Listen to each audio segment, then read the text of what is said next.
சொல்லி விட்டுட்டு வராங்க. இந்த கொடுமையே எங்கே போய் சொல்லுவேன். வாத்தியாருக்கு படித்த ஒரு வாத்தியார் வீட்டில் வேலையே இல்லாமல் இருந்திருக்கிறாரு.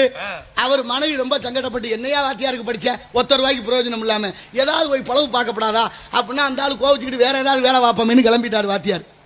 வேலை வெளியில் போகிறாரு. வேலை தேடி போகிற போது ஒரு இடத்துல மாடு கட்டி கிடக்கு. கட்டி கிடந்த மாட்டுக்கிட்ட ஒரு பதாக எழுதி வச்சிருக்கு விளம்பரம்.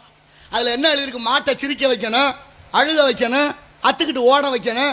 இது 3ஐயும் செஞ்சுட்டா ₹1,00,000 பரிசு. இவருக்கு ரொம்ப சந்தோஷமா போச்சு. ஏதோ மாட்டுக்கிட்ட பேசியிருக்கிறாரு, அது சிரிச்சிருக்கு, அப்புறம் ஏதோ சொல்லியிருக்காரு, அழுது இருக்கு, அப்புறம் ஏதோ சொல்லிட்டாரு, அத்துக்கிட்டு ஓடி போச்சு.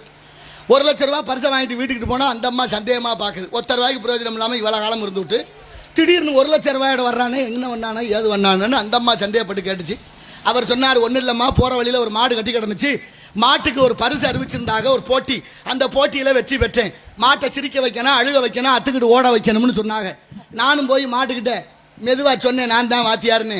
அது நக்கலா நீ எல்லாம் வாத்தியாரான்னு சிரிச்சிச்சு. அப்புறம் சொன்னேன், நீ என்னை படுத்துகிற பாட்டையும் நான் பட்ட கஷ்டத்தையும் சொன்னேன். ஓன்னு கண்ணீர் விட்டு அழுதுருச்சு. அப்புறம் கடைசியாக கூப்பிட்டு கேட்டேன், நீ வேணா வாத்தியார் வேலைக்கு வர்றியான்னு. போதும்டா சாமின்னு அத்துக்கிட்டு ஓடிருச்சுன்னாராம். நிலைமை எப்படி இருக்கு பார்த்தீங்களா? இன்னைக்கு மாணவர்களும் ஆசிரியர்களும் ஒற்றுமையோடு இல்லை.